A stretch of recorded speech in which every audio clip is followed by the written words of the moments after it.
ആക്കിക്കോ.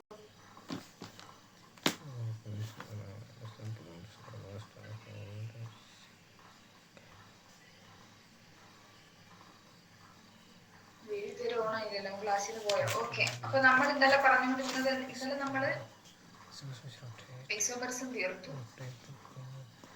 Okay, അത് കഴിഞ്ഞിട്ട് നമ്മള് വാലൻസ് ബോണ്ട് തിയറി, VBT തിയറിയെ കുറിച്ച് പറയാൻ തുടങ്ങുമായിരുന്നു. ഓക്കെ,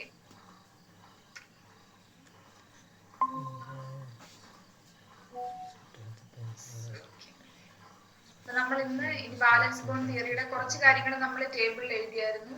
നമുക്കറിയാം വാലൻസ് ബോണ്ട് തിയറി എന്ന് പറയുമ്പോൾ എന്താണ്, ഹൈബ്രിഡൈസേഷൻ നടന്ന് പുതിയ ഹൈബ്രിഡ് ഓർബിറ്റലുകൾ ഫോം ചെയ്യുകയാണ് ചെയ്യുന്നത് വാലൻസ് ബോണ്ട് തിയറിയിൽ.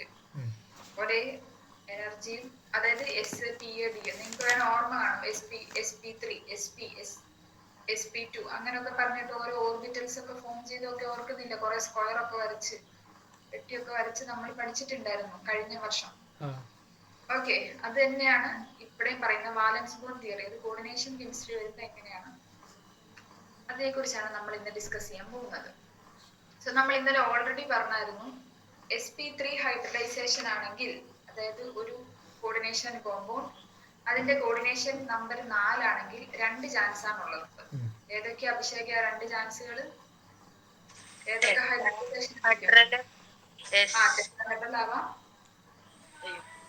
പിന്നെ മറ്റേത് സ്ക്വയർ പ്ലാനർ, ടെട്രാഹെഡ്രൽ അല്ലെങ്കിൽ സ്ക്വയർ പ്ലാനർ സ്ട്രക്ചർ ആണ് വരുന്നത്. ഇപ്പം കോർഡിനേഷൻ നമ്പർ 4 ആണെങ്കിൽ, കോർഡിനേഷൻ നമ്പർ 4 ആണെങ്കിൽ 2 ഷേപ്പേ ഉള്ളൂ. ഏതൊക്കെയാണ്? ടെട്രാഹെഡ്രലും സ്ക്വയർ പ്ലാനറും. ടെട്രാഹെഡ്രൽ എന്ന് പറയുമ്പോൾ അവരുടെ ഹൈബ്രിഡൈസേഷൻ എന്താ ശ്രീഹരി? ടെട്രാഹെഡ്രൽ ഷേപ്പ് അല്ലെങ്കിൽ ഹൈബ്രിഡൈസേഷൻ എന്താണ്? SP3. അപ്പൊ കോർഡിനേഷൻ നമ്പർ 4 ആണെങ്കിൽ SP3 ഹൈബ്രിഡൈസേഷൻ വരാം. SP3 ഹൈബ്രിഡൈസേഷൻ ആണെങ്കിൽ അവന്റെ ഷേപ്പ് എന്താണ്? ടെട്രാഹെഡ്രൽ ആണ്. ഇനി DSP2 ഹൈബ്രിഡൈസേഷൻ ആണ് വരുന്നതെന്ന് വിചാരിക്കാം. കോർഡിനേഷൻ നമ്പർ 4 ആണ്.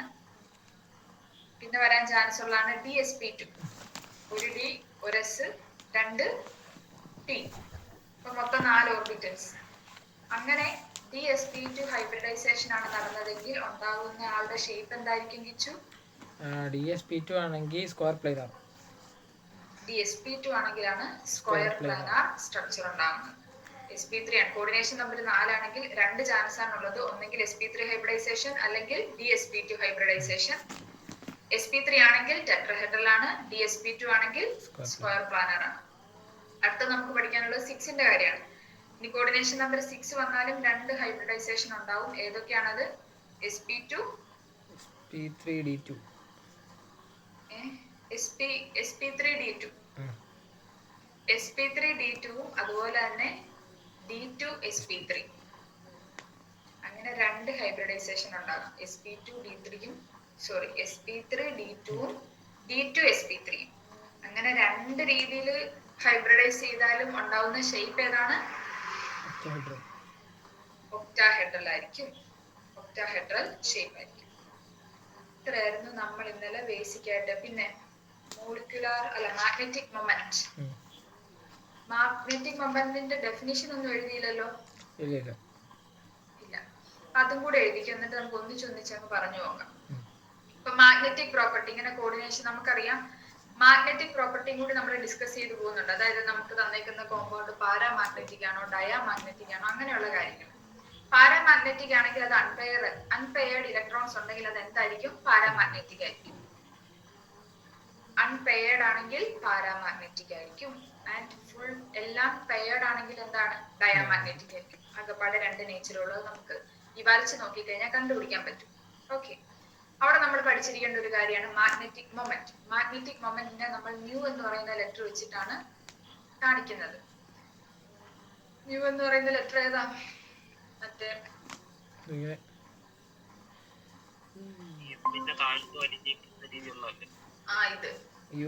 ഇത് മ്യൂ. സോ എന്താണ് മാഗ്നറ്റിക് മൊമെന്റ് എന്ന് എഴുതിക്കോ. Magnetic moment mu. Magnetic moment mu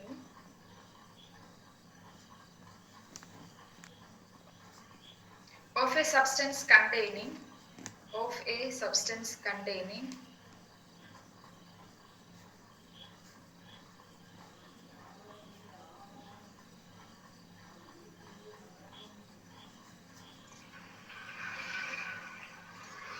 definition അല്ലായിരുന്നു കേട്ടോ. സാരില്ല, ഞാൻ എനിക്ക് ഇത്ര എഴുതിയില്ലേ. n unpaired electrons. n means small letter n. Unpaired electrons ന്റെ എണ്ണം എന്ന് കാണിക്കുന്നതാണ് n unpaired electrons is approximately given by the expression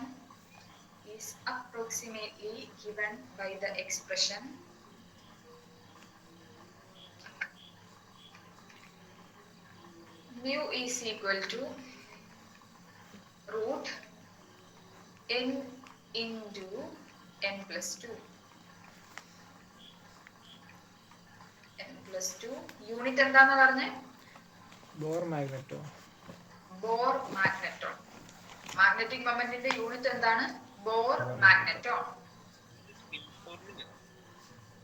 ഏത് അതുപോലെ ഇരിക്കും. ഇത് നമ്മൾ നേരത്തെ പഠിച്ചിട്ടുണ്ട്. ഇതിന്റെ യൂണിറ്റ് ആണ് ബോർ മാഗ്നെറ്റോൺ. BOHRMAGNETON. ഓക്കെ, ഇത്രയായിരുന്നു നമ്മൾ ഇന്നലെ പറഞ്ഞ കാര്യങ്ങൾ. അപ്പൊ നമ്മളൊരു മോളിക്യൂൾ എടുക്കുന്നു, അതിന്റെ ഹൈബ്രിഡൈസേഷൻ കണ്ടുപിടിക്കുന്നു, ഷേപ്പ് ഏതാന്ന് കണ്ടുപിടിക്കുന്നു, അവൻ പാരാമാഗ്നറ്റിക് ആണോ ഡയാമാഗ്നറ്റിക് ആണോ എന്ന് കണ്ടുപിടിക്കും, അതിനുശേഷം മാഗ്നറ്റിക് മൊമെന്റ് കണ്ടുപിടിക്കും. ഇത്രയും കാര്യങ്ങളാണ് നമുക്ക് ചെയ്യാനുള്ളത്. ഇനി എന്തൊക്കെ കാര്യങ്ങളാണ് വാലൻസ് ബോണ്ട് തിയറിയിൽ പറയുന്നത്?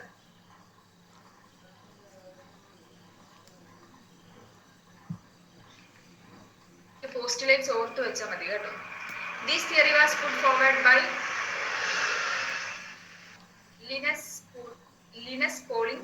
The important postulates of this theory are: in coordination compound, the central metal atom provides some vacant orbital in order to accommodate electrons donated by ligands. അതായത് ലിഗാൻസിന് വേണ്ടിയിട്ടുള്ള കുറച്ച് സ്പേസ് എവിടെ ഉണ്ടാവും? ഓർബിറ്റൽസ് എവിടെ ഉണ്ടാവും? സെൻട്രൽ മെറ്റൽ ആറ്റത്തിൽ ഉണ്ടാവും. The number of vacant orbital formed is equal to coordination number. കാരണം number of ligands, എന്തോരം ലിഗാൻഡുകളാണ് പറഞ്ഞത് അത് തന്നെയാണ് കോർഡിനേഷൻ നമ്പർ എന്ന് പറയുന്നത്. കോർഡിനേഷൻ നമ്പറും വേക്കന്റ് ഓർബിറ്റൽസിന്റെ എണ്ണം സെയിം ആയിരിക്കും. ഓക്കെ, എന്തോരം വേക്കന്റ് ഓർബിറ്റൽ ഉണ്ട് അത്രയും മാത്രം ലിഗാൻഡുകൾക്ക് വരാൻ പറ്റത്തുള്ളൂ. അതുകൊണ്ട് അപ്പം നമ്പർ ഓഫ് വേക്കന്റ് ഓർബിറ്റൽ എന്ന് പറയുന്നത് എന്തിനോട് ഈക്വൽ ആയിരിക്കും? കോർഡിനേഷൻ നമ്പറിനോട് ഈക്വൽ ആയിരിക്കും. The vacant orbital of metal undergo hybridization to form set of new orbitals called hybrid orbitals. അപ്പോൾ ഇവിടെ ആർക്കാണ് ഹൈബ്രിഡൈസേഷൻ നടക്കുന്നത്? സെൻട്രൽ മെറ്റലിനാണ്. സെൻട്രൽ മെറ്റലിന്റെ ഓർബിറ്റൽസിന് ഹൈബ്രിഡൈസേഷൻ നടന്ന് പുതിയ ഹൈബ്രിഡ് ഓർബിറ്റൽസ് ഫോം ചെയ്യും. This type of hybridization gives shape of the compound. Tetrahedral, square planar, octahedral complexes are formed as a result of sp3, dsp2, d2sp3 hybridization respectively. നേരത്തെ പറഞ്ഞ പോലെ sp3 hybridisation വരുവാണെങ്കിൽ അവന്റെ shape tetrahedral ആണ്. dsp2 വരുവാണെങ്കിൽ അവന്റെ shape square planar ആണ്. sp3 d2 വരുവാണെങ്കിൽ ഒക്ടാഹെഡ്രൽ ആണ്. ഓക്കെ, ഈ ഷേപ്പുകളും ആ ഹൈബ്രിഡൈസേഷനും കാണാണ്ട് പഠിച്ചു വെച്ചേക്കണം കേട്ടോ. Each ligand should contain at least one pair of electrons. അപ്പൊ നമുക്കറിയാം ഈ ബോണ്ടിങ്ങിന് വേണ്ട ഇലക്ട്രോൺസിനെ കൊണ്ടുവരുന്ന ആരാണ്? ലിഗാൻഡുകളാണ്. ഓക്കെ, സാധാരണ നമ്മൾ പഠിച്ചേക്കുന്നത് ഹൺസ് റൂൾ പ്രകാരമാണ്. അതൊരു ബോക്സ് ഫില്ല് ചെയ്യണത് ആദ്യം സിംഗിളി ഒക്യുപ്പൈ ചെയ്തിട്ടാണ് പെയറിങ് നടക്കണേന്നാണ് നമ്മൾ പഠിച്ചേക്കുന്നത്. പക്ഷെ ഇവിടെ ലിഗാൻഡുകളുടെ കാര്യം വരുമ്പോഴത്തേക്കും എത്ര ലിഗാൻഡ് ഉണ്ടോ, അപ്പം ഒരു ലിഗാൻഡ് നമ്മുടെ ഒരു പി ഓർബിറ്റലിൽ വന്ന് ബോണ്ട് ചെയ്തെങ്കിൽ ആ ബോക്സിന് ഫുൾ ആയിട്ട് 2 ഇലക്ട്രോൺ കിട്ടും. സിംഗിളി ഒക്യുപ്പൈ ചെയ്യണമെന്നുള്ള റൂൾ എവിടെ ഇല്ല, ഈ ലിഗാൻഡിന്റെ കാര്യത്തിലില്ല. ഓക്കെ, അത് ഞാൻ വരയ്ക്കുമ്പോ പിടികിട്ടുവേ. ഈ പോയിന്റ് ഓർത്ത് വെച്ചേക്കണം. Each ligand should contain at least one pair of electrons. ഒരു പെയർ ഓഫ് ഇലക്ട്രോൺസ് എങ്കിലും ലിഗാൻസിന് ഉണ്ടായിരിക്കണം. അതായത് നമുക്കറിയാം ബോണ്ട് ഫോം ചെയ്യാൻ വേണ്ടിയിട്ടുള്ള 2 ഇലക്ട്രോണെ കൊണ്ടുവരുന്ന ആരാണ്? ലിഗാൻഡ് ആണ്. NH2 ആണ് നമ്മുടെ ലിഗാൻഡ് എങ്കിൽ അമോണിയക്ക് എന്തുണ്ട്? ഒരു ലോൺ പെയർ ഓഫ് ഇലക്ട്രോൺസ് ഉണ്ട് ഇല്ലേ? പൊക്കത്തൊരു കൊട പോലത്തെ സാധനം ഇല്ല, അതിനകത്ത് 2 ഇലക്ട്രോൺ ഇല്ലേ? ഉണ്ട്. ഓക്കെ, അപ്പൊ ആ 2 ഇലക്ട്രോൺ വെച്ചിട്ടാണ് ബോണ്ട് ഫോം ചെയ്യുന്നത്. അവിടെ സെൻട്രൽ മെറ്റൽ ആറ്റത്തിന് ഇലക്ട്രോൺ ഡൊണേഷൻ ഒന്നുമില്ല.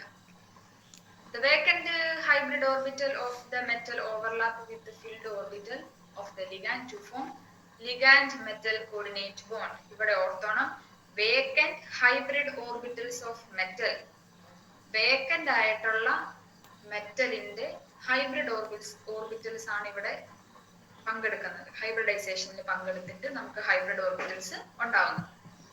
If a complex containing unpaired electrons, it is paramagnetic, and if it contain only paired electron, it is called diamagnetic. ഇത്രയും പോസ്റ്റുലേറ്റ്സ് ആണ് ഓർത്തു വെക്കേണ്ടത്. ഈ പറയുന്ന എല്ലാ പോയിന്റുകളും നമ്മൾ അടുത്ത ഹൈബ്രിഡൈസേഷൻ പറയുമ്പം പറഞ്ഞു പോകുന്നുണ്ട്. ഇനി പോസ്റ്റുലേറ്റ്സ് ചോദിച്ചാൽ ഓരോന്നെടുത്ത് എഴുതിക്കോണം, കാണാണ്ട് പഠിക്കേണ്ട ആവശ്യമില്ല, എന്നാലും അറിഞ്ഞിരിക്കണം. അങ്ങനെയാണ് നമുക്ക് ആദ്യം ഏതിലേക്കാണ് sp3 ഹൈബ്രിഡൈസേഷൻ നോക്കാം. ഓക്കെ, sp3 ഹൈബ്രിഡൈസേഷൻ എന്ന് പറയുമ്പോൾ അവന്റെ കോർഡിനേഷൻ നമ്പർ എത്രയാണെന്ന് പറഞ്ഞേ? sp3 ഹൈബ്രിഡൈസേഷൻ തന്നെങ്കിൽ 4 ആയിരിക്കും.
Okay, sp3 hybridisation. sp3 ഹൈബ്രിഡൈസേഷനെ നമുക്ക് തുടങ്ങാം. sp3 ഹൈബ്രിഡൈസേഷൻ തരുന്ന ഒരാളുടെ കോർഡിനേഷൻ നമ്പർ എത്രയായിരിക്കും? 4 ആയിരിക്കും. കോർഡിനേഷൻ നമ്പർ 4 ആണ്. അതുപോലെ തന്നെ sp3 ഹൈബ്രിഡൈസേഷൻ, ഇതിന് എക്സാമ്പിൾ ആണ്.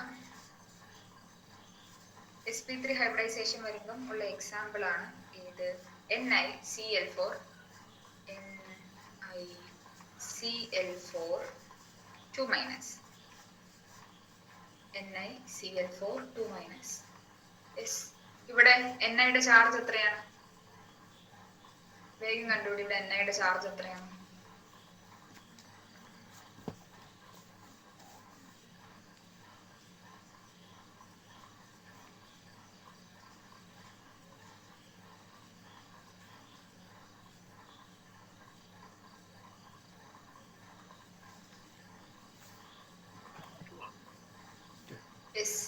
+2 ആണ്. കിട്ടിയോ അഭിഷേകൻ?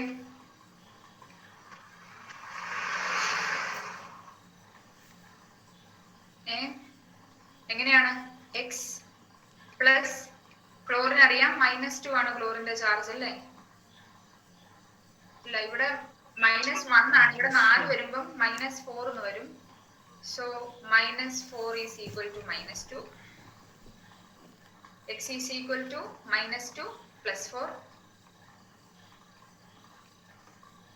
-2 plus 4 എന്ന് പറയുമ്പോൾ എന്ത് ചെയ്താൽ മതി? കുറച്ചിട്ട് വലുതിന്റെ സൈൻ ഇട്ടാൽ മതി. അപ്പൊ എങ്ങനെ വരും? +2.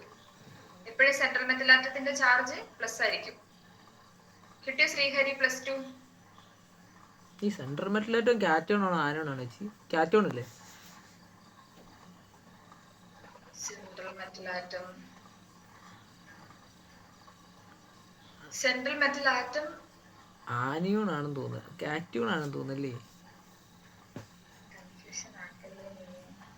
സെൻട്രൽ മെറ്റൽ ആറ്റത്തിന് പോസിറ്റീവ് ചാർജ് ആണ്. പോസിറ്റീവ് ചാർജ് ഉള്ളത് ആരാണ്? കാറ്റോൺ. കാറ്റോൺ ആണ്.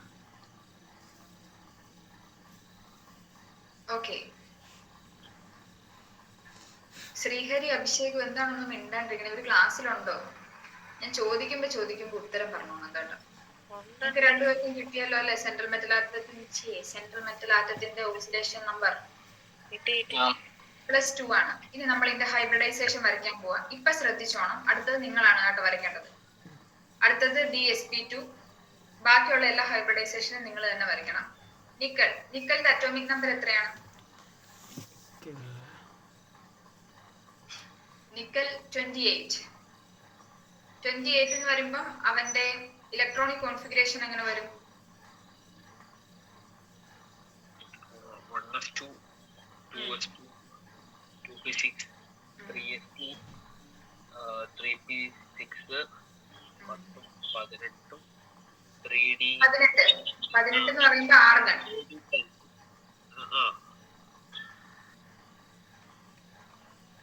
3d 3d8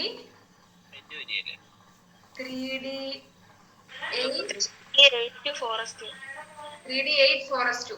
ഇതിനൊരു ട്രിക്ക് ഉണ്ടായിരുന്നു. ഇത് ഞാൻ അന്ന് ഡീപ് ബ്ലോക്ക് എലമെന്റ് പറഞ്ഞപ്പോ പറഞ്ഞു തന്നായിരുന്നു. അതായത് എസിൽ 2 എണ്ണം കാണും, അതുപോലെ തന്നെ ഇവിടെ എത്രയാണോ വന്നത് അതായിരിക്കും ഡിയിൽ ഇലക്ട്രോൺസിന്റെ എണ്ണം എന്ന് പറയുന്നത്. ഓക്കെ, അപ്പം നിക്കലില് 28 ആണെങ്കിൽ 4s2 3d8 ആയിരിക്കും. പക്ഷെ നമുക്ക് തന്നേക്കുന്ന കോംപ്ലക്സിൽ നിക്കലിന്റെ ചാർജ് എത്രയാണ്? നിക്കൽ 2 മൈനസ് ആണ്, അല്ല നിക്കൽ +2 ആണ്. നിക്കൽ +2 വരുമ്പം ഇവന്റെ ഇലക്ട്രോണിക് കോൺഫിഗറേഷൻ വരുന്ന വ്യത്യാസം 2 ഇലക്ട്രോൺ പോകും. എവിടുന്ന് 2 ഇലക്ട്രോൺ പോകും? എവിടുന്ന ശ്രീഹരി 2 ഇലക്ട്രോൺ പോണേ? 4s-ന്ന് 2 ഇലക്ട്രോൺ പോകും കേട്ടോ. ഔട്ടർ മോസ്റ്റ് ഷെല്ല് 4s ആണ്. സോ അപ്പൊ നമ്മുടെ ഇലക്ട്രോണിക് കോൺഫിഗറേഷൻ എങ്ങനെ വന്നു? 3d8. ഇനി നമുക്ക് ഇതിന്റെ എക്സൈറ്റഡ് അല്ല ഗ്രൗണ്ട് സ്റ്റേറ്റ് വരയ്ക്കാം.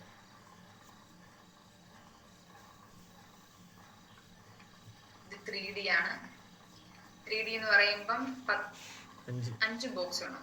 1 2 3 4 5. മൊത്തം അവിടെ എത്ര ഇലക്ട്രോൺ ആണ്? 8. 1 2 3 4 5 6 7 8. 3dയിലെ 8 ഇലക്ട്രോൺ ദൈവൻ. ഈ 8 ഇലക്ട്രോൺ നമ്മൾ അങ്ങ് വരച്ചു. ഇനി 4s എന്ന് പറയുന്ന ഒരു ഓർബിറ്റൽ ഉണ്ടായിരുന്നു. നിലവിൽ അവിടെ ഇലക്ട്രോൺസ് ഒന്നും ഇല്ല.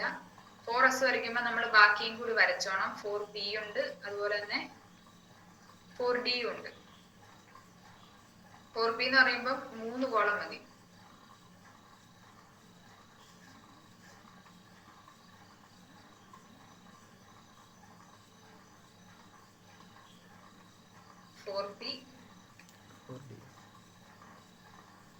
ഡിയിൽ എത്രയാണ്? 5.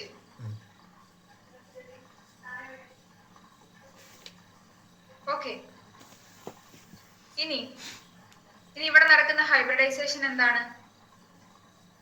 ഇവിടെ കണ്ടോ, ഇവിടെ ശരിക്കും പറഞ്ഞാൽ പെയറിംഗ് നടന്നിട്ടുള്ളത് 3 സ്ഥലത്താണ്. 2 അൺപെയർഡ് ഇലക്ട്രോൺസ് ഉണ്ട്.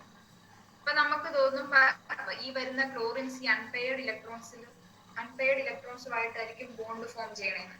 പക്ഷെ നമ്മൾ പറഞ്ഞ പോസ്റ്റുലേറ്റിൽ ഒരു കാര്യം പറയുന്നുണ്ടായിരുന്നു, മെറ്റൽ ആറ്റത്തിന്റെ അൺപെയർഡ് ഇലക്ട്രോൺസുമായിട്ട് ആര് ബോണ്ട് ഫോം ചെയ്യത്തില്ല? ലിഗാൻഡ് ബോണ്ട് ഫോം ചെയ്യത്തില്ല. പകരം ഫ്രീ ഓർബിറ്റൽസുമായിട്ടായിരിക്കും ലിഗാൻഡ് ബോണ്ട് ഫോം ചെയ്യുന്നത്. ഇവിടെ നടക്കുന്നത്, ഇവിടെ എത്ര ക്ലോറിൻ ആണ്? 4 ക്ലോറിൻ വരണം. ആൻഡ് നമുക്കറിയാം ഇവിടെ sp3 ഹൈബ്രിഡൈസേഷൻ ആണ്. കാരണം എന്താണ്? ഈ പറയുന്ന കോർഡിനേഷൻ നമ്പർ 4 ആയതുകൊണ്ട്. അപ്പം sp3 എന്ന് പറയുമ്പോൾ ഒരു s-ഉം 3 p-യും കൂടി ഹൈബ്രിഡൈസ് ചെയ്യും. ഇത് ഈ s-ഉം ഈ p-യും ഇവർക്കും എല്ലാവർക്കും കൂടി sp3 ഹൈബ്രിഡൈസേഷൻ നടക്കും. എന്നിട്ട് പുതിയൊരു ഓർബിറ്റൽ ഫോം ചെയ്യും. അതാണ് sp3 ഓർബിറ്റൽ എന്ന് പറയുന്നത്. എന്നിട്ട് എങ്ങനെയായിരിക്കും ഇവരുടെ ഇത് വരയ്ക്കുന്നത്? ഈ കോളം താഴേക്ക് വരയ്ക്കണേ. s2 3. ഇതാണ് ഹൈബ്രിഡ് ഓർബിറ്റൽ sp3. അതില് 4 ക്ലോറിൻ ആണ്. 4 ക്ലോറിൻ എന്ന് പറയുമ്പോൾ ഒരു ക്ലോറിന് 2 ഇലക്ട്രോൺ. ഒരു ക്ലോറിൻ വരുന്നത് 2 ഇലക്ട്രോൺ കൊണ്ടാണ്. സോ ആദ്യത്തെ കോളത്തിലെ 2 ഇലക്ട്രോൺ വരച്ചു വെച്ചേക്കാം. ഒരു ക്ലോറിന് ഒരു നെഗറ്റീവ് ചാർജ് അല്ലേ ഉള്ളൂ? ക്ലോറിൻ 2 ഇലക്ട്രോൺ കൊണ്ടുവന്നിട്ടാണ് അവൻ അവിടെ ബോണ്ട് ഫോം ചെയ്യണത്. കാരണം അവിടെ സെൻട്രൽ മെറ്റൽ ആറ്റത്തിന് എക്സ്ട്രാ ഇലക്ട്രോൺ ഇല്ല. ഓ ഓക്കെ ഓക്കെ. ഓക്കെ. ആൻഡ് ഇവിടെ 3ാമത്തെ ക്ലോറിൻ, 4ാമത്തെ ക്ലോറിൻ. ലിഗാൻഡുകളുടെ കാര്യം എപ്പോഴും ഓർത്തോണം. ഇവിടെ ഇത് കൊണ്ടുവരേണ്ട ഒരു പെയർ ഓഫ് ഇലക്ട്രോൺ എന്ന് പറയുമ്പോൾ 2 ഇലക്ട്രോൺ ഉണ്ട്. ആ 2 ഇലക്ട്രോണെയും കൊണ്ടുവരുന്ന ആരാണ്? ലിഗാൻഡ് ആണ്. ഓക്കെ. അല്ലാണ്ട് നമ്മുടെ സെൻട്രൽ മെറ്റൽ ആറ്റം ഇലക്ട്രോണെ കുറിക്കുകയല്ല. ഇവിടെ നോക്കിക്കേ, ഒരു ഓർബിറ്റിൽ വേക്കന്റ് ആയിട്ട് വരും ഇവിടെ കിടക്കുന്നുണ്ട്. ഹൺസ് റൂൾ പ്രകാരമാണ് ഇങ്ങനെ വേക്കന്റ് ആയിട്ട് കിടക്കരുതായിരുന്നു. സിംഗിളി ഒക്യുപ്പൈ ചെയ്തിട്ടേ പെയറിങ് നടക്കാവുള്ളൂ. പക്ഷെ ലിഗാൻഡിന്റെ കാര്യം ആയതുകൊണ്ടാണ് നമ്മൾ ഇങ്ങനെ 4 ക്ലോറിൻ ഒന്നിച്ച് ഒരു ബോക്സിൽ 2 ഇലക്ട്രോൺ അങ്ങനെ ഇട്ട് കൊടുത്തത്. കാര്യം പിടികിട്ടിയോ? ഈ ബോക്സ് താഴത്തേക്ക് ഇറക്കി വരയ്ക്കണം കേട്ടോ.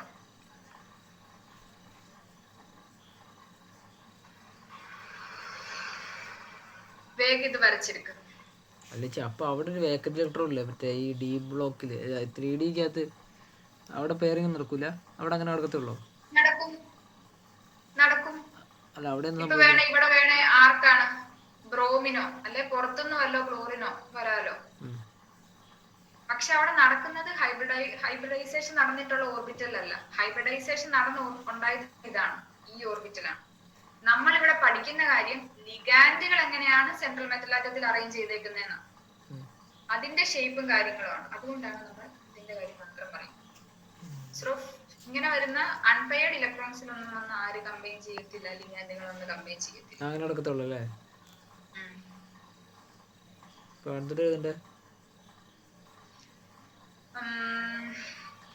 sp3 hybridization. sp3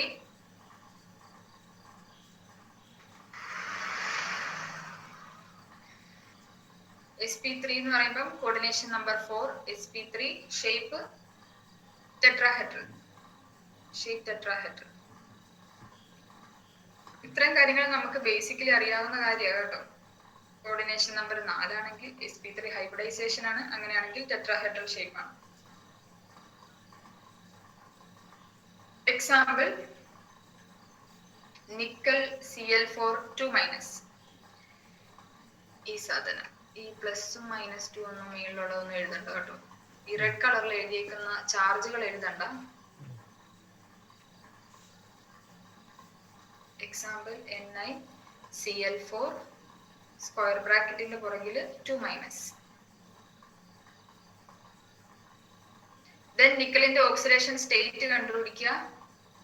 oxidation state of nickel is equal to +2. Oxidation state is equal to +2. അപ്പൊ ഈ പറയുന്ന കോംപ്ലക്സിൽ ഇതിന്റെ ഓക്സിഡേഷൻ സ്റ്റേറ്റ് +2 ആണ്. ഇനി ഇലക്ട്രോണിക് കോൺഫിഗറേഷൻ ഓഫ് നിക്കൽ 28. നിക്കലിന്റെ അറ്റോമിക് നമ്പർ 28 ആണ്. നിക്കൽ 28ന്റെ electronic configuration argon 18 3d8 4s2.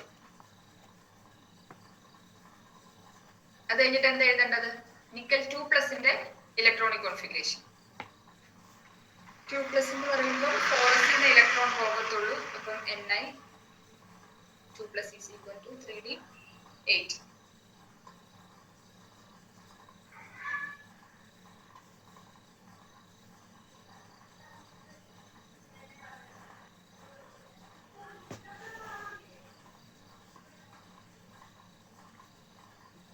Okay. ഇനി എന്റെ ഗ്രൗണ്ട് സ്റ്റേറ്റ് വരയ്ക്കുക. ഗ്രൗണ്ട് സ്റ്റേറ്റ് എന്ന് പറഞ്ഞു കഴിഞ്ഞാല് ഈ Ni2+ന്റെ ആ ഒരു ഇത് വരയ്ക്കുന്നതിനാണ് ഗ്രൗണ്ട് സ്റ്റേറ്റ് എന്ന് ഇവിടെ നമ്മൾ ഉദ്ദേശിക്കുന്നത്. സോ അപ്പം നമ്മുടെ 3D സബ്ഷെല്ലിൽ 5 ഓർബിറ്റൽസ്, 5 ഓർബിറ്റൽസിൽ 8 ഇലക്ട്രോൺ. ആദ്യം സിംഗിൾ ഓക്യുപ്പൈ ചെയ്യണം, എന്നിട്ടേ പെയറിംഗ് നടത്താവുള്ളൂ. ദെൻ 4s ഉണ്ട്, 4p ഉണ്ട്. ഇത് 4d ഓർബിറ്റലാണ് കേട്ടോ ഈ കിടക്കുന്നത്, 4d.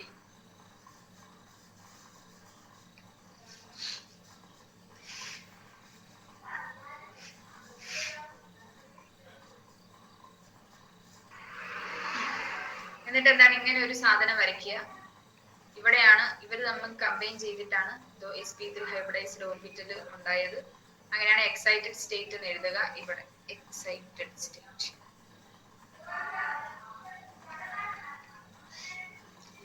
ത്രീ ഡി ഓർബിറ്റൽ അതുപോലെ തന്നെ താഴേക്ക് ഇറക്കി വരയ്ക്കണം.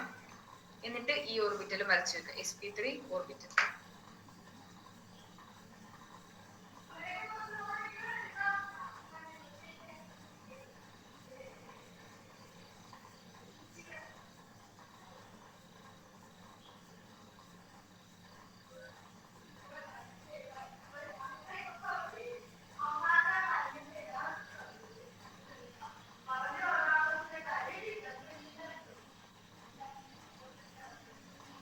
ഓക്കെ, ഇത്രയും വരച്ചെടുത്തോ? ഇല്ല ചേച്ചി. അത് ഈ sp3 നമ്മൾ ഒരുമിച്ച് തന്നെ വരക്കണോ?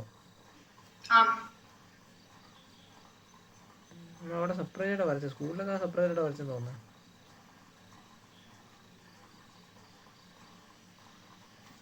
സെപ്പറേറ്റ് വരച്ചാലും കുഴപ്പമില്ല. എന്നിട്ട് ഇങ്ങനെ ഇട്ട് കാണിച്ചു കാണും അല്ലേ? അങ്ങനെ ഇട്ടിട്ടുണ്ട്. ഒന്നിച്ചങ്ങ് വരച്ചു.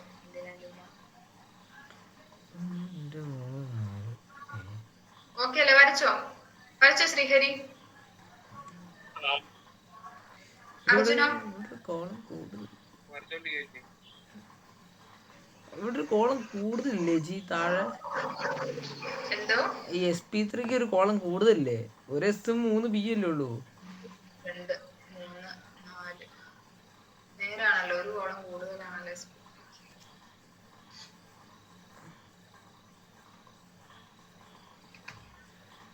ഓക്കെ, ഇതാണ് sp3, 4 കോളേ ഉള്ളൂ. വരച്ചിട്ട് വേഗം പറയണം. അഭിഷേക് വരച്ചു കഴിഞ്ഞോ? കഴിഞ്ഞു. ഇനി നമുക്ക് ഇത്രയും വരെ കണ്ടുപിടിച്ചാൽ പോരാ. ഇത് പാരാമാഗ്നറ്റിക് ആണോ ഡയാമാഗ്നറ്റിക് ആണോ എന്നൊക്കെ കണ്ടുപിടിക്കണം. പാരാമാഗ്നറ്റിക് ആവണ എങ്ങനെയാവണം ശ്രീഹരി? പാരാമാഗ്നറ്റിക് ഒരു കോമ്പൗണ്ട് പാരാമാഗ്നറ്റിക് ആണെന്ന് പറയുകയാണെങ്കിൽ അതിന് എന്തുണ്ടാവണം? അൺപെയർഡ് ഇലക്ട്രോൺസ് ഉണ്ടാവണം. ഇതിന് അൺപെയർഡ് ഇലക്ട്രോൺസ് ഉണ്ടോ അർജുനെ?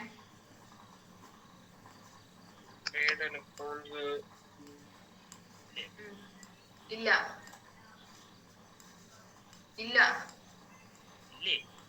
ഉണ്ടോ? 2 അൺപെയർഡ് ഇലക്ട്രോൺസ് ഉണ്ട്. കണ്ടോ, ഇവിടെ 2 ബോക്സിൽ അൺപെയർഡ് ഇലക്ട്രോൺ ആണ്. സോ ഇവന്റെ നേച്ചർ എന്താണ്? പാരാമാഗ്നറ്റിക് ആണ്. അങ്ങനെയാണെങ്കിൽ വേഗം ഇവന്റെ മാഗ്നറ്റിക് മൊമെന്റ് കണ്ടുപിടിച്ച്. mu is equal to root n into n+1 അല്ല n+2.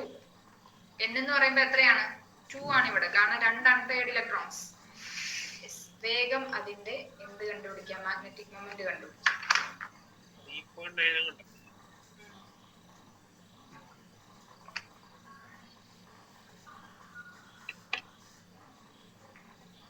ഓക്കെ,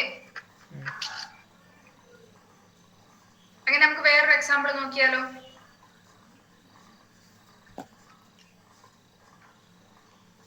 ഇനി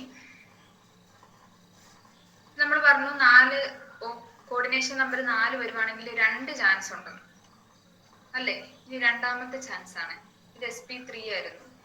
sp3 എന്ന് പറഞ്ഞാൽ ഭയങ്കര കോമൺ ആണ് കേട്ടോ. ഇനി വരാൻ പോകുന്നത് dsp2 ആണ്. dsp2 ആണെങ്കിലും ഇവന്റെ ഷേപ്പ് എന്താണ്? ഇതിന്റെ ഷേപ്പ് എന്താ അഭിഷേക്? dsp2 സ്ക്വയർ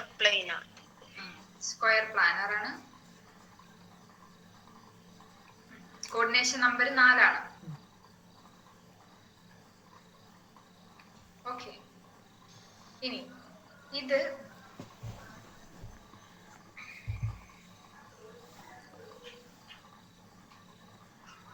ഒരു മിനിറ്റ്.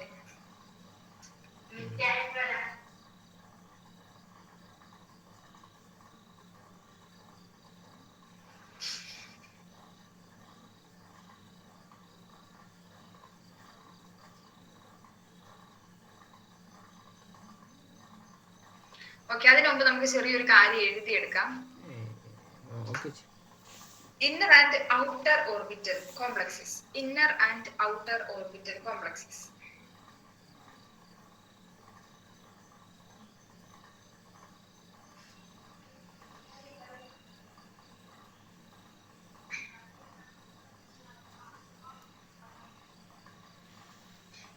അല്ല ഇത് എഴുതിയിട്ട് നമുക്ക് പറയാം.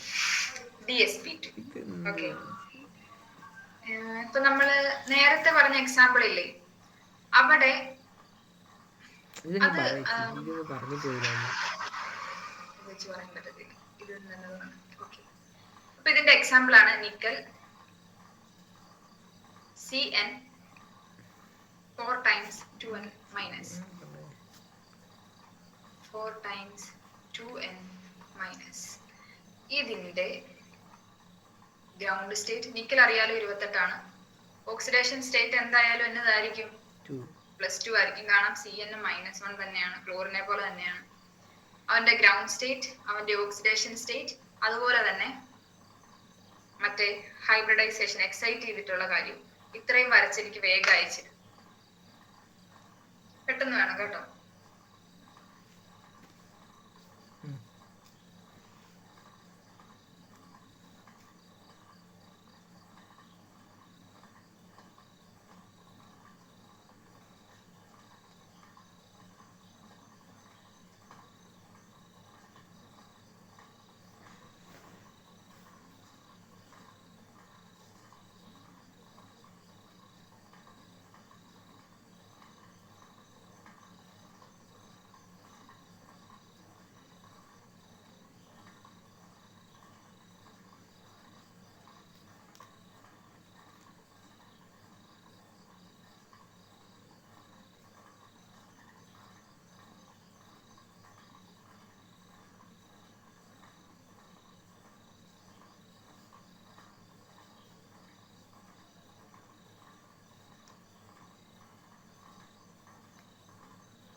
വരച്ചോ? വരച്ചിട്ട് എനിക്ക് അയക്കുന്നവരൊന്ന് പറയണേ.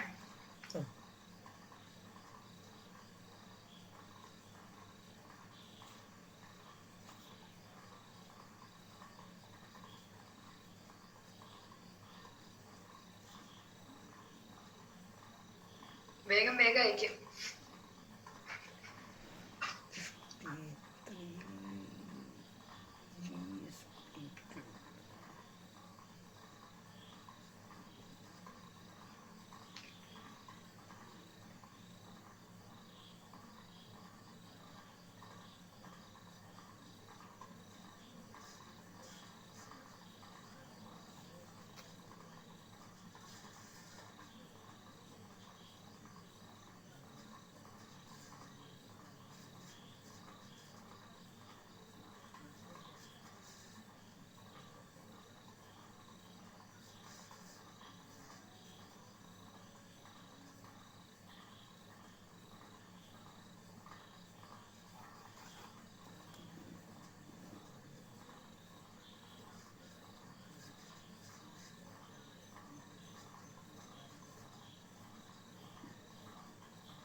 ഓക്കെ, മതി.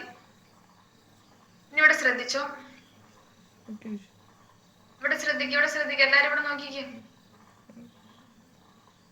നിക്കൽ 28 നമ്മൾ നേരത്തെ പറഞ്ഞ പോലെ തന്നെ അവന് 2+ ആണ് ഓക്സിഡേഷൻ നമ്പർ വരുന്നത്. അപ്പൊ ഗ്രൗണ്ട് സ്റ്റേറ്റ് എങ്ങനെ വരുന്നത്?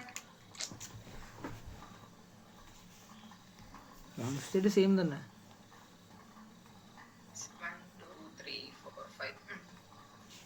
2 ഇലക്ട്രോൺ ഇവിടെ, 2 ഇലക്ട്രോൺ ഇവിടെ, 2 ഇലക്ട്രോൺ ഇവിടെ, ഇവിടെ രണ്ടിടത്തും അൺപെയർഡ് ഇലക്ട്രോൺസ്. അതുപോലെ തന്നെ 4s ഉണ്ട്, 4p ഉണ്ട്. 4p വരെ വരച്ചാൽ മതി, കാരണം sp2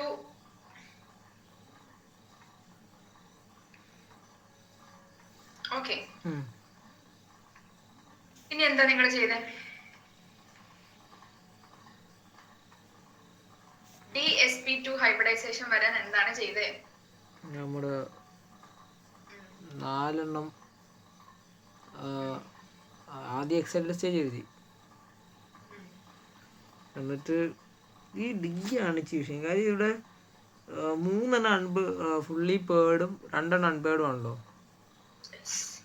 അവിടെയാണ് നമ്മൾ വേറെ കുറച്ച് ആൾക്കാരെ കുറിച്ച് പഠിക്കുന്നത്. സ്ട്രോങ് ഫീൽഡ് ഇലക്ട്രോൺസ് അല്ല, strong field ligands. Strong field ligands, FIELD. ഇത് രണ്ടും ഒന്നായിട്ട് ചാട് വെച്ച് ഏത് ഈ 2Dയിലുള്ള ഒരെണ്ണത്തിലേക്ക് മാറുമോ? സോ നമ്മുടെ CN, NH3, CO, EN, ഇത്ര ആൾക്കാരെയാണ് നമ്മൾ സ്ട്രോങ് ഫീൽഡ് ലിഗാൻഡ് എന്ന് വിളിക്കുന്നത്.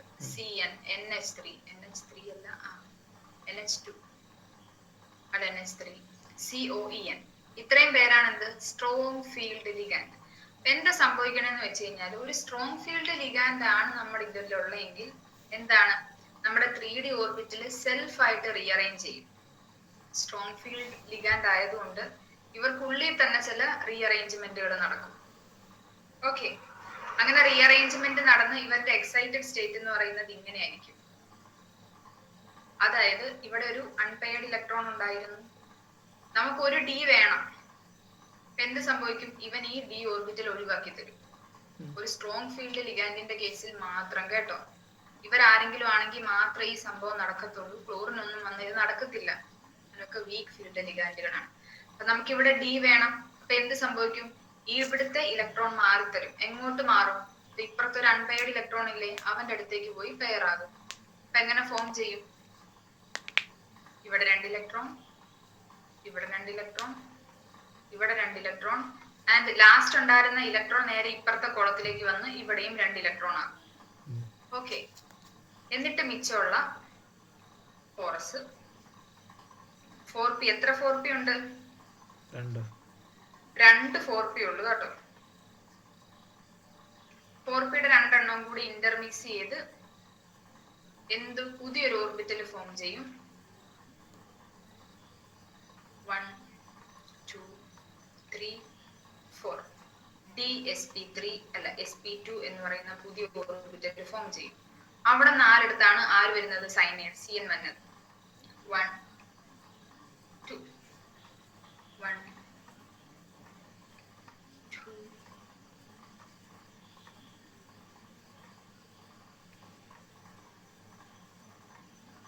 ഒരെണ്ണം കൂടുതലല്ലേ? ഇത് ഒരെണ്ണം കൂടുതലല്ലേ? വരച്ചപ്പോ കറക്റ്റ് ആയിരുന്നല്ലോ. ഓക്കെ, ഇങ്ങനെയാണ് ഇവിടുത്തെ ഹൈബ്രിഡൈസേഷൻ നടക്കുന്നത്. പിടികിട്ടിയോ? അപ്പൊ നമ്മുടെ ഫ്രണ്ടിൽ ഡി വരുന്നുണ്ടെങ്കിൽ, അതായത് നമുക്ക് ആദ്യമേ ഡി എന്നാണ് കാണിക്കുന്നതെങ്കിൽ അതിന്റെ മീനിങ് അവിടെ എന്തുണ്ട്? അവിടെ ഒരു സ്ട്രോങ് ഫീൽഡ് ലിഗാൻഡ് ആണ്. സ്ട്രോങ് ഫീൽഡ് ലിഗാൻഡ് ആണെങ്കിൽ എന്താണ്? ഏതാണോ നടക്കേണ്ട ഹൈബ്രിഡൈസേഷൻ അതിനനുസരിച്ച് ഡി ഓർബിറ്റല് അഡ്ജസ്റ്റ് ചെയ്യും. പക്ഷെ ഒരു വീക്ക് ഫീൽഡ് ലിഗാൻഡ് ആണ്, അങ്ങനെ ഒരു അഡ്ജസ്റ്റ്മെന്റും ഇല്ല, അങ്ങ് കയറുക, ഹൈബ്രിഡൈസേഷൻ നടത്തുക. ഓക്കെ, വ്യത്യാസം പിടികിട്ടിയോ? ആൻഡ് ഇങ്ങനെ ഫോം ചെയ്യുന്നതിനെയാണ് നമ്മൾ എന്തെന്ന് വിളിക്കുന്നത്? ഇന്നർ ഓർബിറ്റൽ കോംപ്ലക്സ് എന്ന് വിളിക്കുന്നത്. Inner D orbital complex. ഇവിടെ ഉള്ളിലുള്ള ഡി ഓർബിറ്റലുമായിട്ട് 3D ആണ് ഉള്ളിലുള്ളത്.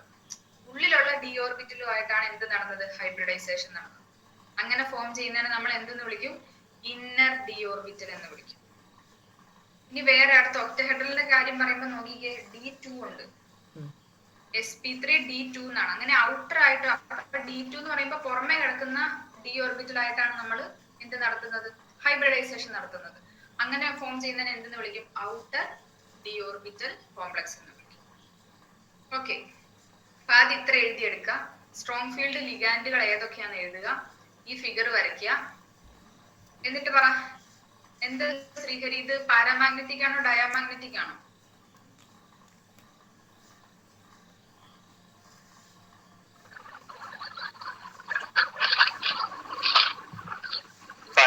പാരാമാഗ്നറ്റിക് ആണോ ഡയാമാഗ്നറ്റിക് ആണോ? ഇത് ഡയാമാഗ്നറ്റിക് ആണ്. ബിക്കോസ് ഇവിടെ അൺപെയർഡ് ഇലക്ട്രോൺസ് ഇല്ല, പെയർഡ് ഇലക്ട്രോൺസേ ഉള്ളൂ. ഇനി അതിന്റെ അങ്ങനെയാണെങ്കിൽ അതിന്റെ മാഗ്നറ്റിക് മൊമെന്റ് എത്രയായിരിക്കും?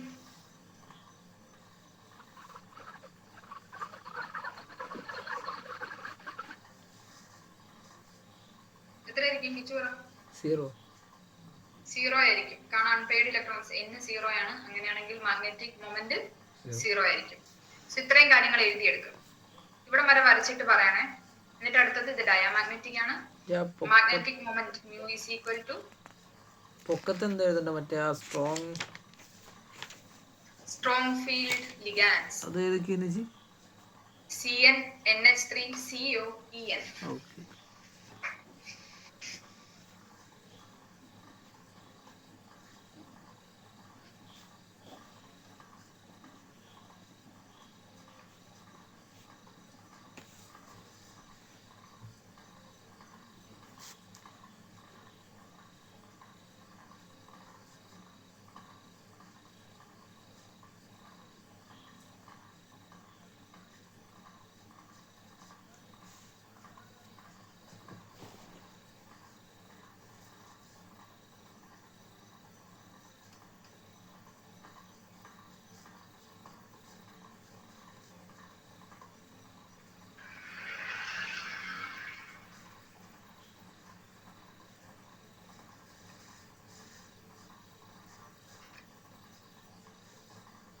ഓക്കെ, ഇത്ര എഴുതിയോ? യെസ്. അടുത്ത പോയിന്റ് എന്താണ്? It is a diamagnetic compound. പിന്നെ എന്താണ്? Magnetic moment. Magnetic moment is equal to magnetic moment mu is equal to n into root n into n plus 2. N is equal to 0. So magnetic moment is equal to 0.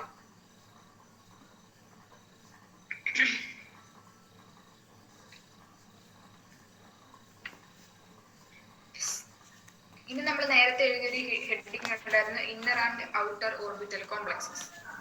അതെന്താണെന്ന് കൂടി എഴുതാം. Inner and outer electronic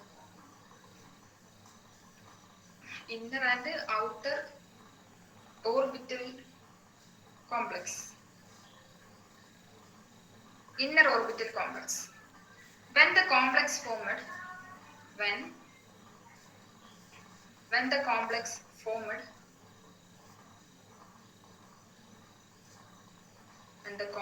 formed involves the inner orbital of hybridization. The inner orbitals of hybridization is called inner orbital complex.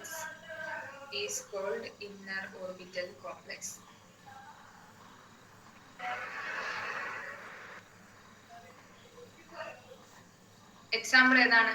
DsP2, DsP3 അല്ല, D2sP3.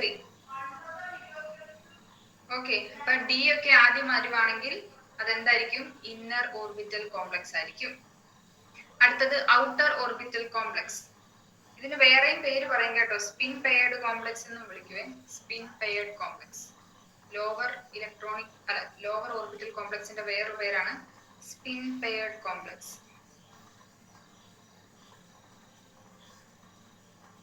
അടുത്താണ് outer orbital complex.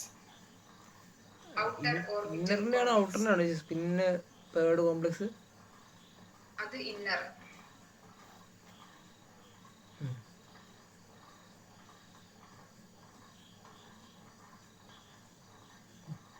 Orbital കോംപ്ലക്സിന്റെ വേറൊരു പേരാണ് spin free complex.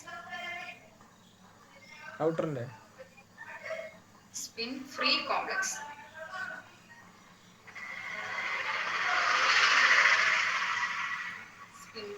Complex. Okay, definition എഴുതിക്കോ. When the complex formed involves the outer n d orbitals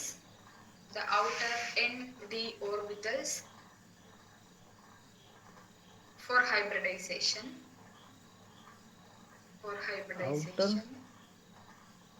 outer nd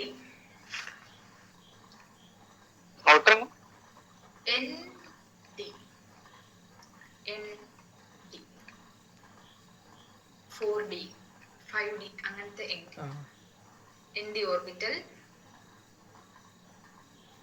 for hybridization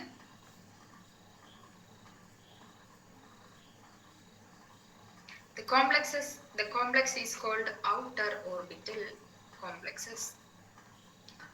The complexes is called outer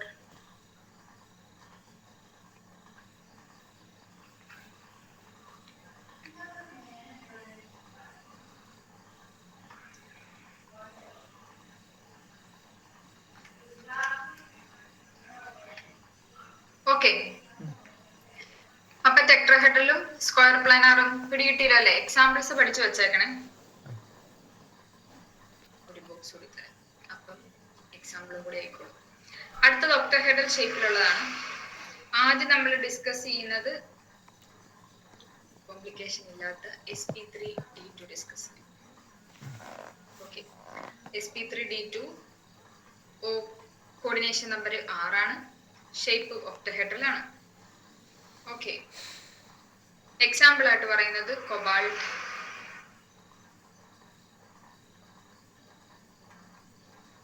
CO F6 3-.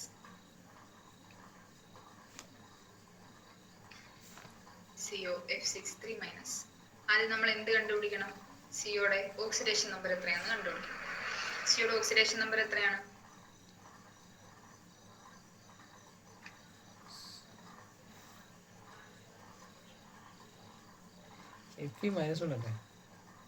എന്തോ F-1 ആണ്.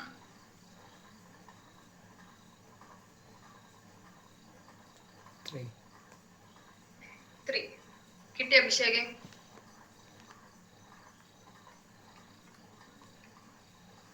അഭിഷേകൻ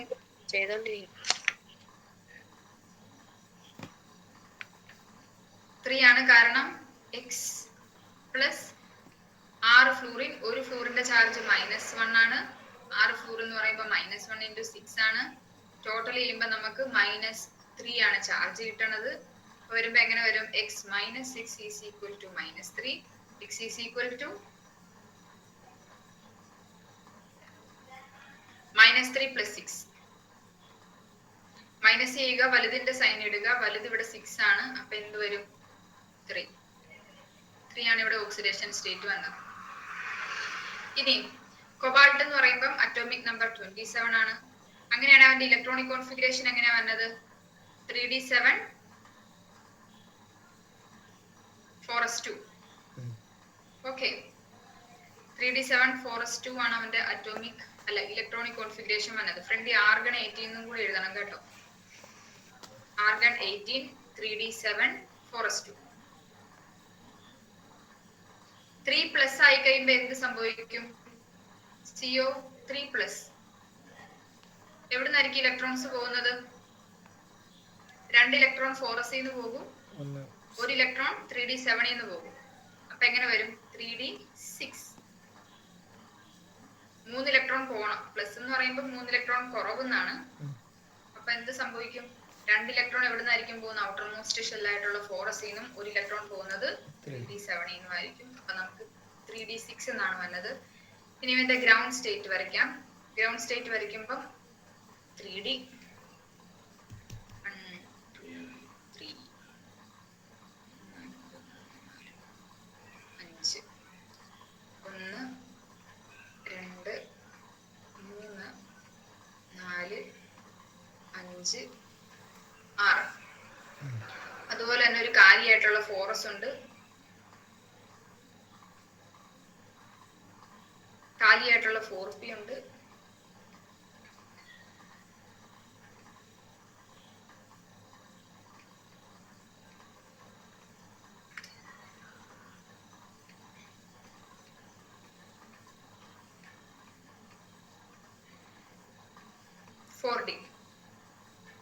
okay, ഇവിടെ ആർക്കൊക്കെയാണ് hybridisation നടക്കുന്നത്?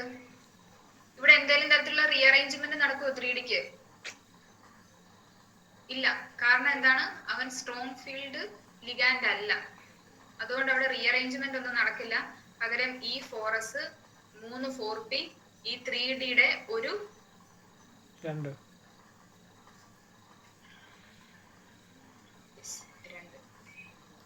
4s-ഉം 3Dയുടെ 2 ഓർബിറ്റലും കൂടി കമ്പൈൻ ചെയ്ത് പുതിയൊരു orbital form ചെയ്യും. ഈ 3D താഴേക്ക് അതുപോലെ തന്നെ വരയ്ക്കണം കേട്ടോ. പുതിയതായിട്ട് ഫോം ചെയ്ത ഓർബിറ്റലാണ് ഇത്. 1 2 3 4 5 6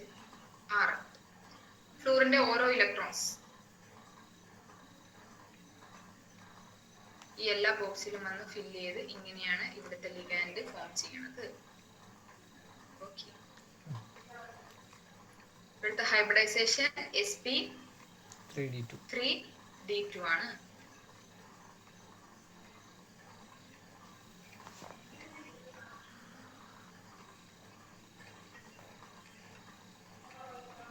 sp3d2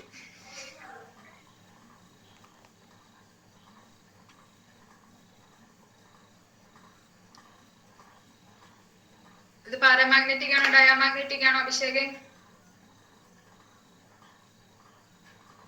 ഡയാമാഗ്നറ്റിക്. അതിങ്ങനെ ഡയാമാഗ്നറ്റിക് ആവുന്നേ? അല്ല, ഇവിടെ നോക്കിക്കേ, ഈ 3D ഇതേപോലെ തന്നെ താഴേക്ക് വരും. ഇവിടെ ഒരു കോളം കൂടി വരച്ച് 3D വരയ്ക്കണേ. ഇവിടെ നോക്കിയേ, 4 അൺപെയർഡ് ഇലക്ട്രോൺസ് ഉണ്ട്. 4 അൺപെയർഡ് ഇലക്ട്രോൺസ് ഉണ്ട്. അത് എന്താണ്? പാരാമാഗ്നറ്റിക് ആണ്.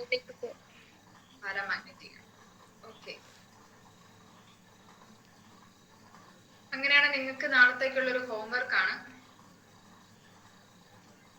D2sp3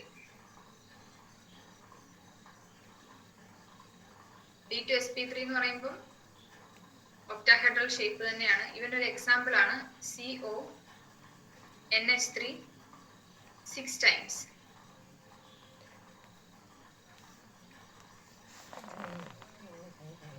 Three minus അല്ല 3.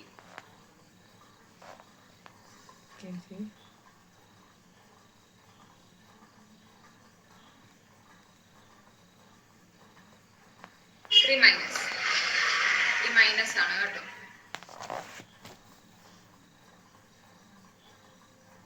ഇതിന്റെ ഹൈബ്രിഡൈസേഷൻ വരച്ചേക്കാം. CONH3 അല്ലേ? CONH3 6 times. 3 minus. Okay,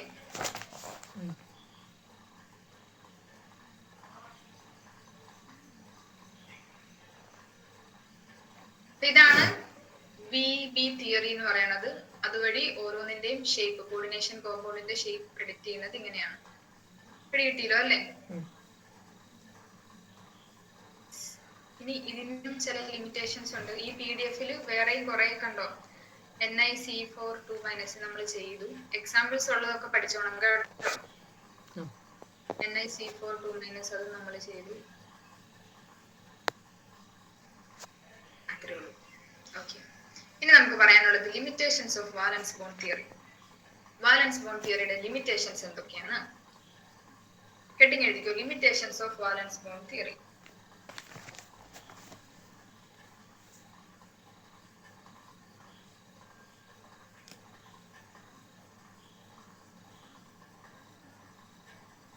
first limitation ആണ്, it involve a large number of assumptions. It involves a large number of assumptions. It involves a large number of assumptions. First demerit ആണ്, it involves a large number of assumptions. ഇതിലൊരു 4 എണ്ണം must ആയിട്ടും പഠിച്ചു വെച്ചേക്കണം നാളെ വരുമ്പോ. So അതിനെന്താണ് ഒരു എക്സാമ്പിൾ? നമ്മൾ പറഞ്ഞു സ്ട്രോങ് ഫീൽഡ് ഇലക്ട്രോൺസ് വരുമ്പം നമ്മുടെ 3D ഓർബിറ്റൽസിലെ ഇലക്ട്രോണുകൾ സ്വയമേ റീഅറേഞ്ച് ചെയ്യും എന്ന് നമ്മൾ അസ്യൂം ചെയ്തതാ കേട്ടോ. എന്താണെന്ന് എക്സ്പ്ലെയിൻ ചെയ്യാൻ ആർക്ക് പറ്റില്ല? ബി തിയറിക്ക് പറ്റിയിട്ടില്ല. ഓക്കെ, സെക്കൻഡ് എന്താണ്? It does not give quantitative interpretation of quantitative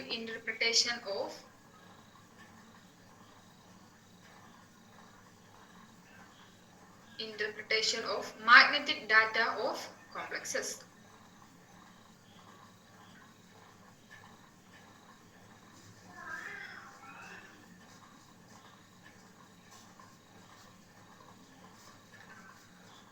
third one ആണ് വളരെ ഇമ്പോർട്ടന്റ്. കോംപ്ലക്സസുകളുടെ കളർ എന്തുകൊണ്ടാണ് ഫോം ചെയ്യുന്നത് എന്ന് ആർക്ക് പറയാൻ പറ്റിയിട്ടില്ല? ബി തിയറിക്ക് എക്സ്പ്ലെയിൻ ചെയ്യാൻ പറ്റിയിട്ടില്ല. It does not explain the colour exhibited by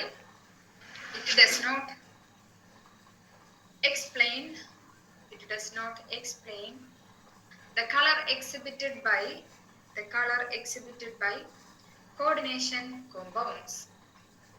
It does not explain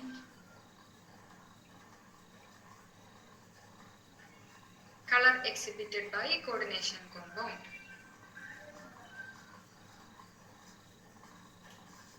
Fourth ആണ്, it does not give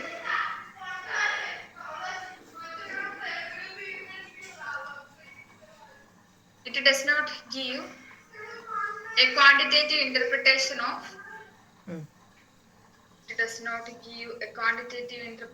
of thermodynamic or kinetic stability of coordination compounds.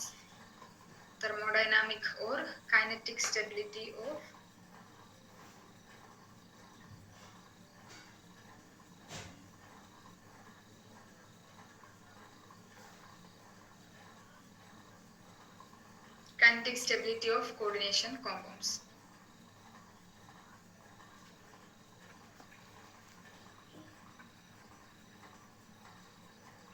Next point ആണ്, it does not distinguish between weak and strong ligands. It does not distinguish between weak and strong ligands.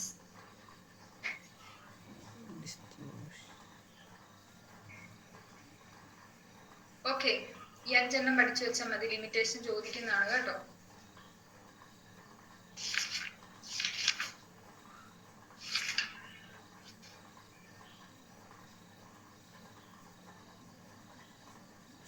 നമ്മൾ ഇന്നലെ ഒരു box വരച്ചില്ലായിരുന്നോ?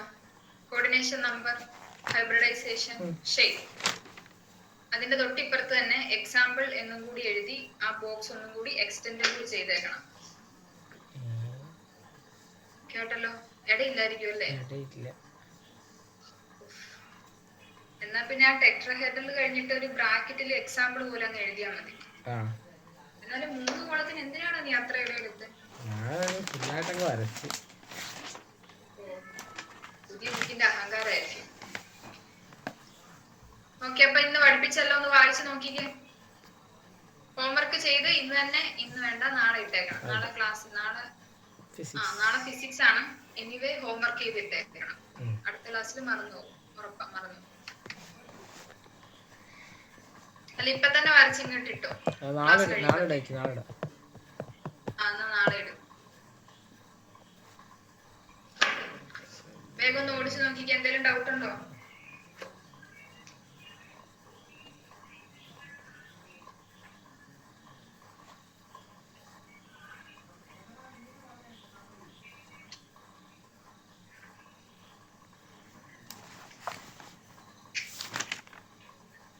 Abhishek, എന്തെങ്കിലും സംശയം ഉണ്ടോ?